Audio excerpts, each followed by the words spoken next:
it this way. Oh my god. This is my new thumbnail. Hi guys, welcome back to my channel, and seeing as though it is now June, I finally changed the colour on there, but yeah, seeing as though it's finally like halfway through June, I thought that I would do kind of a half-year roundup. I tried to do it like quarterly, but then I completely forgot about filming it and editing it in time for it to make sense. So I thought, half year, nice and easy, we can get it done. So, my little book of notes. Right, so we will start off with January. I didn't do very well for January, I have to admit. Like, this is it, 2 books. I think Lyrebird was first, so we'll go with this. I have a separate review on my blog about Lyrebird, but this is by Cecelia Ahern and it's called Lyrebird. So that's the first one that I started my year off to, and this is just one of those love stories that is completely and utterly unrealistic, but you don't care because you're going to read it and hope that one day you'll have love like this. Do you know what I mean? Yeah, so I think that a lot of Ahern's work is really kind of out there, but it's the stuff that everybody wants. It's like the stuff that everybody wants to read and to want to experience. But yeah, this is kind of a love story with a twist. Kind of more about this girl that's been isolated for so long and she has a unique talent and everything. But I don't want to ruin it too much, so check this one out if you're into love stories, romance, a little bit of cliche, but then with a little bit of a twist that really kind of wrenches at your heart. It really does. So that was Lyrebird by Cecelia Ahern, and I got this one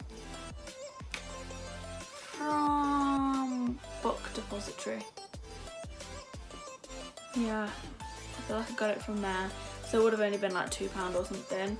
But full price, this is £8, well, £7.99, so there's that. And then after I read How to Stop Time by Haig, and there is a separate review further back down my channel, just on this book, which I actually really loved. This is the same author as Reasons to Stay Alive, and this book is the one that I read first, and this one is more, this is fiction, so it's different to this, but it's just as good. And this book follows the story of a man who ages but really slowly, so he's like, I think he's like 1,500 and something, I think, or he's like 150, I don't know, I can't remember. One of those, but he actually only looks like a 40-year-old middle-aged man. So it follows his story and how he copes with his family loss and his daughter and etc, etc, and I'm not going to ruin it because there is a review already out. And this one I think it was from Waterstones, but this one full price is £8.99. Right, so this is February minus one I've lent to my friend to read over summer. So the one that I lent to my friend was Unfiltered by Lily Collins, and I think I have a written review on my blog. Yeah, I think I do. And that is literally just Lily Collins's kind of biography, and it's like, what's it called? I think it's just called Living Life Unfiltered, or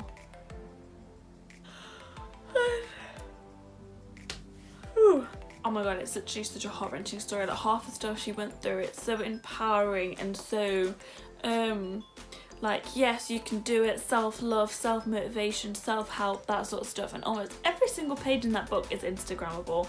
Like, you'll be like highlighting for days like all these inspirational quotes and everything. But I'm kind of cheating because my February is basically my course reading. So I read Katherine Mansfield's Selected Stories. Which one did I read? I read The Prelude, Bliss, Miss Brill, Daughters of the Late Colonel, At the Bay, no, The Doll's House, but I didn't read At the Bay.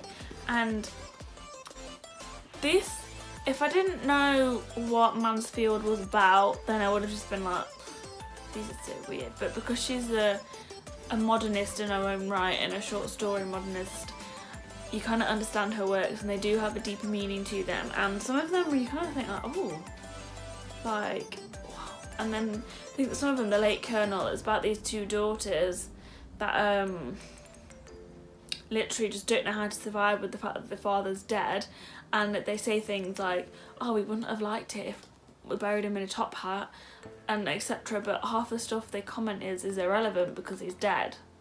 So it's that sort of thing. But if you're into like kind of short stories that are quite experimental with a bit of a twist, a bit of a hidden meaning, I would definitely recommend this. I think it's from Amazon. It says the RIP is $7.99. So yeah, this is from the Oxford University Press. But yeah, I recommend this for those who love short stories. And further on we have something else, a little bit experimental, which is Lolly Willows by Sylvia Townsend Warner. And yet again I cheated again because this is on my course. But do you know what? I actually have to say enjoyed it. Like the beginning is so mundane and I want to say boring, but it wasn't boring because I was interested in reading it, and it was just, I think, just kind of like, first page start, when her father died, Laura Willowes went to live in London with her elder brother and his family, and that's kind of how it is, like, Laura did this, and then she did this, and it's everyday stuff, but the way that Warner writes it is interesting, and then there's a big plot twist at the end.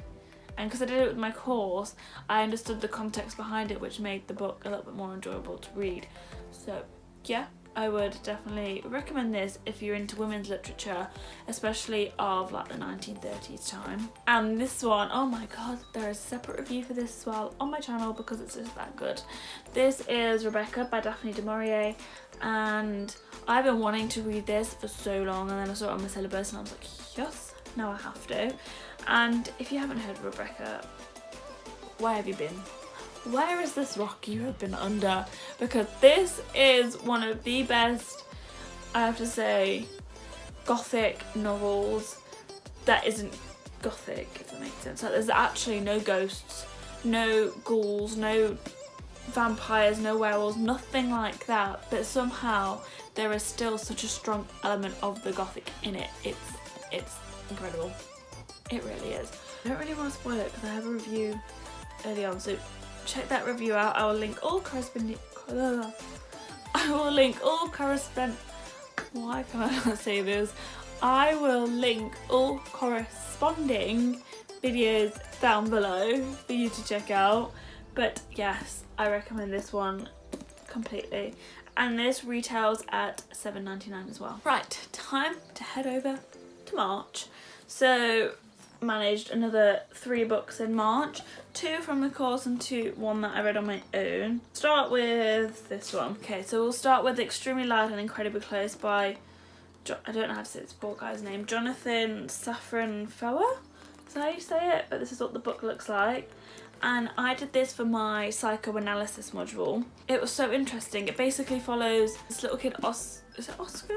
Yeah, follows Oscar, this little boy whose father died in 9/11, but it's not explicitly stated that it was 9/11 that killed his father. It's just kind of when the Twin Towers fell and when the terrorists, and you know and I know that it's 9/11, but it never actually says that it's 9/11. And it follows this kid after he finds a key in his, I don't know where he finds it, I think it's in a vase. Finds a key in his dad's vase, and he kind of concludes that that key will help him understand why his dad died. So the whole book is his quest, trying to find out why his dad dies, where the key belongs to. Out of all the keys in New York City, where does this key fit? And alongside this traumatic experience for the kid, it follows the grandparents' traumatic experience through the Holocaust, and it kind of intertwines them together, showing that like trauma still follows us, which is so interesting. I have to say I really did like this book, and I will be keeping it. This one was $7.99 as well, and yeah, if you're into something not quite so orthodox, it was, yeah, the format of it isn't really kind of the standard chronological format. It jumps between time periods and places and different areas, and I'll show you. Like, some of the form isn't like standard. There's this, then you have kind of pages like this. And I love it because it accurately represents like what's going on in this poor kid's head. And stuff like this to help with the mental image of what's going on. And then the next one was also from my course, and that was The Diary of a Provincial Lady by E.M. Delafield. And yet again, just like Lolly Willowes, the content of this, if I described it to you, you'd be like, Priya, what the hell, that sounds like the most boring book ever. But it's not. Trust me, it's not. I only had to read like the first story. There's like 3 other ones in this little collection that I've got, and it just follows the provincial lady, and it's her diary explaining all the mundane things she gets up to every single day, where it's arguing with the cooks, feeding the babies, going on a holiday to France and not looking at the Italian art exhibition or something like that. And some of it's just quite witty, and just you chuckle to yourself, like as if this actually was the thing, like this was popular. But do you know what? I actually quite enjoyed it, I have to say. I did. So yeah, if you're into like women's writing of certain periods and that sort of stuff, then this is really good. So this was $8.99. Oh my god. Finally, for March, we have The Girl with All the Gifts. Please ignore my tatty little cover, and this is by M.R.Carey. I also got this from, not Book Depository, World of Books, and it's a weird one. I really enjoyed it, but it's definitely a weird one because the way it starts off is, you know, there's something wrong with the kids that are like involved. I'm not going to tell you what it is because it's not really a spoiler, but it just kind of ruins the vibe, you know? So yeah, you can tell there's something wrong with the kids, but it doesn't, you kind of know what it is from the start, but you're not sure if that's exactly what it is, if that makes sense. Yeah, okay. It's a battle of survival when one of your enemies is also your closest ally. There we go. We'll put it as that. That makes sense. So yeah, so it's kind of about this girl. Is it Melanie? Yeah, Melanie. It's something about Melanie that makes her special and not like all the other, I'm just going to call them enemies, not like all the other enemies. There's something about her that makes her just a little bit different, a little bit more intelligent, etc. So yeah, and then I've seen around the second one to this, and this, it's something like The Boy with something. So I really want to get that one because I didn't even realise that there was, I didn't really realise it was a duology? Is that what it's called? A duology? Either way, it describes it as a thriller, and I have to admit it is quite like, you kind of stop breathing for a second, you read, and then you find out everything's okay, and then you kind of... So yeah, this one is really good, and this is $7.99 full price. I can't remember how much I got it for. Okay, so how I only read one book for the whole of April. What? That lucky one book was Restore Me by Tahereh Mafi. This was a highly anticipated release. This, oh my god, I've got all the other little ones down there, but it's well annoying because this cover is completely different to the other covers. And if you have not heard of the Shot Me series, what are you doing? What are you doing? Yeah, like this series is amazing. It follows Juliet. I want to call her Ferraras. Is that how you say her last name? I really hope it is. But yeah, it follows Juliet and her journey of self-discovery and her, like learning about her strengths and all this sort of stuff. And Restore Me, it's like, it blew my mind. It really did. I was like reading it like, what? I have to admit, like the beginning bit kind of took me a little bit because obviously it'd been so long since I read the last one. I was like, wait, what's going on? But I love kind of the way that Mafi did it. She said it slow, she said it easy, just kind of like what the vibe would be like in the situation that is going on, you know? And then towards the end of the book, it's like, oh god, something's going on, and it's really big. And then you kind of read like that much of the book like in a day, and it's just gone, and you're like, what am I gonna do with my life? I have to say, I don't know if it's because it's been so long since I read it, but I don't know, the hype It was still there, but it wasn't as strong, if that makes sense. But the ending, can I just say, the ending, what? I was just like, okay, now I need book 5. Come on, please, book 5, just to hit me.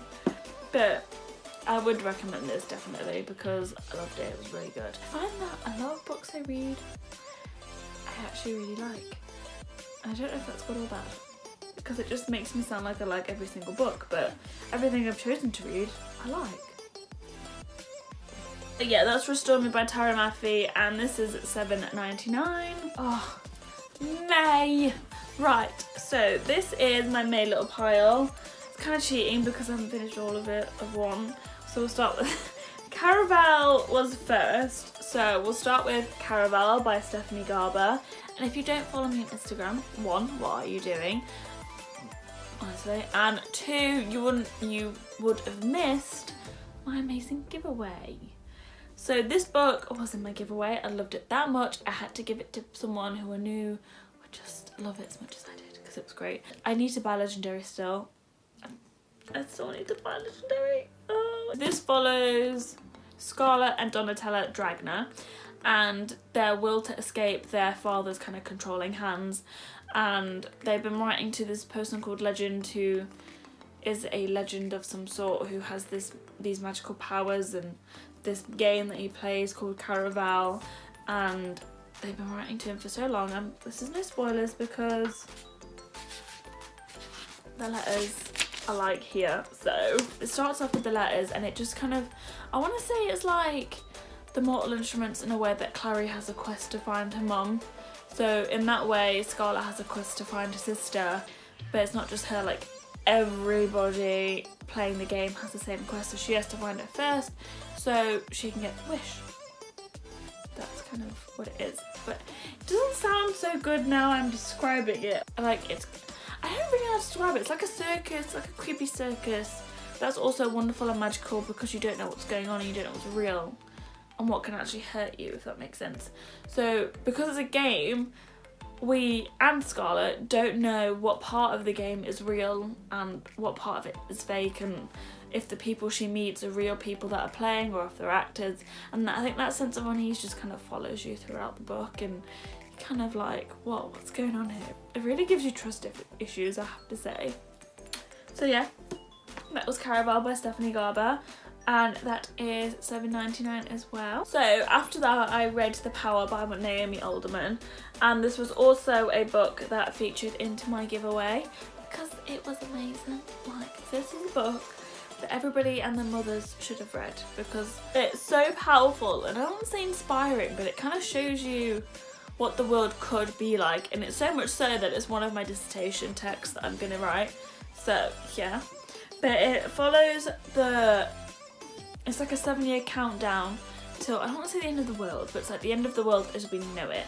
So it kind of shows a group of women starting to develop this ability to like control electricity through their fingertips, and they have this thing called a skein or something, and it's like this little bit of wormy stuff here, which is, I think it was gross how she described it, but that is kind of the foundation of the power that they've now got. And this kind of 7-year countdown shows the shift in society and what's going on all over the world, and how this is affecting the patriarchal society, and how it's kind of turning into a matriarchal society, if that makes sense. But also, I think there's 4 POVs, maybe 5, I can't remember, but each person is located somewhere entirely different on the globe and experiencing it in a different way. One of them's a guy journalist, one of them's a mayor of a state, one of them is a runaway girl who used to get abused at home and then ended up turning this into a religion, one of them's a daughter of a gangster. So they've all had different beginnings and everything, and it shows you how it influenced all these people and how all these people are like connected. Yes, this book is amazing. Everyone should read it. Man and woman should read. Very good book. This was $8.99. And finally for May, I'm kind of cheating because I haven't finished it all yet. Just because I got a little bit bored. Going a bit too slow, you know. I didn't really know what's going on, so So for May, it is Margret Atwood's The Handmaid's Tale. And I have to say, it was really confusing. Like, no way on earth does, well, to be fair, I've only just got over halfway. So I got to like there and really confused because it doesn't tell you why this is going on. Like, why did society have to change like this? Why did all of a sudden women's credit cards get cancelled, and why did all of a sudden they need a male guardian and this sort of stuff? Like, it doesn't actually tell you why. I mean, maybe it does like further on because I've still got like 100 pages to go, so maybe it did. Maybe it does. Okay, I'm sorry if it did and I haven't read it yet. But so far, the way that it is, I do like it. I just kind of feel like it was going a bit too slow for me, but it's one of my essential texts on my dissertation as well, so I have to read it. But I would recommend it. It's a difficult read, but I would recommend trying it. And I'll give you an update once I've actually finished it. So this one was $8.99 as well. And finally, on to June. So in June, so far, I have read these two. I'm slowly making my way, I say slowly, like, doing pretty well. I'm making my way through the Red Queen series by Victoria Aveyard. Saw this book all over Bookstagram for a good, I'm pretty sure since I started Bookstagram in like July. Yeah, for almost a year now. That's when I first saw this, and then I was looking at the Waterstones events pages for Nottingham where I was at uni, and there was one that Victoria Aveyard was going to, and I was like, whoa, this is my chance to go to a book signing, meet an author, get my book signed, and just have a blast, you know? So excuse the ice cream, man. I mean, yeah, so I went to the signing and oh my god, it was amazing. Loved it. But yeah, anyway, the first one I read obviously was Red Queen. This book was, now let's see, written about 4 years ago, I think, because her latest one just came out when I was 4. So yeah, 4 years ago. And because it's so old, I feel like, oh, what, 2020? I feel like 16-year-old Priya would have loved this at the time. I feel like I should have read it sooner because I would have just been obsessed, but then at the same time, I would have had to wait 4 years for the last book. So, either way. But it's full of the standard YA, dystopia, fantasy cliches. All of them, like girl from poverty finds these powers that she's never had before. Then she becomes like this high flyer, all power, leading a rebellion, etc. Sound familiar? You know, Hunger Games? Furthest to the Hunger Games, to be fair. Yeah, this one, really good. Follows Mayor, sets a scene for the feud between the Silvers and the Reds and the blood distinction and why everybody's this way and why everybody's that way and all that sort of stuff. Really good. And then this one, Glass Sword, also by Victoria Aveyard, follows straight on from that, literally straight on from the ending of that when the people disappear from Ball of Bones. Sorry if that was a spoiler. And then it follows them straight away where they've disappeared to and that way. And this one, I have to say, is more setting the scene for the, so I don't have to say it because it's gonna be a spoiler anyway. Sorry guys. This one kind of more sets the scene for the rebellion, and it's like this whole book is a personality disorder for Mayor in one. Like, the poor girl goes through so many ups and downs in this one book. I'm not surprised she almost ends up like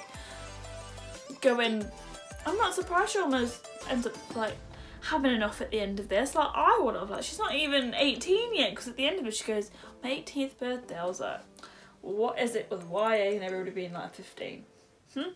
But yeah, really good. I feel like this book is more a journey of self-discovery than it is kind of about the actual story, which I really love, because especially what's going on with Mayor, it's good to kind of see what's going on in her head, you know. But I like the introduction of all the other new bloods, and I like how they've all got different qualities that are like better than the Silvers, but they're pretty much the Silvers but better. Yeah, I just really like that. Yeah, so I've started King's Cage, which is the third one to this, and that'll be in my second half of the year's book roundup, because I'm just gonna cut it here because it's halfway, you know. So yeah, this is really good, and they're both $7.99, I'm sure.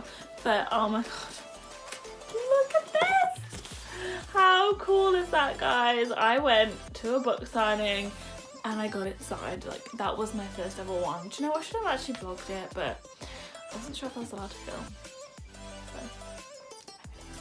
So yeah, that is it so far for my first half-yearly roundup, if that makes sense. That's a mouthful. I need to think of a name. But for this half of the year, I read 14 books. Yeah, I did read more, but these are the 14 that made an impact, that I liked and I enjoyed, and I wanted to share with you guys in case you guys would be interested in also checking them out. Don't forget to like and subscribe down below. Ring the little bell. Everybody's saying that these days, so ring the bell if you want to see more of me. I try to upload at least once a week. I try, and then I forget sometimes. But yeah, don't forget, like and subscribe. Tell me what you guys think of these books. Were they good? Were they bad for you? Were they did I just hype them up too much, you know? Just let me know, be honest, it's cool. But yeah, that's all we got for today, guys. Enjoy the rest of your day, and I will see you guys in my next video.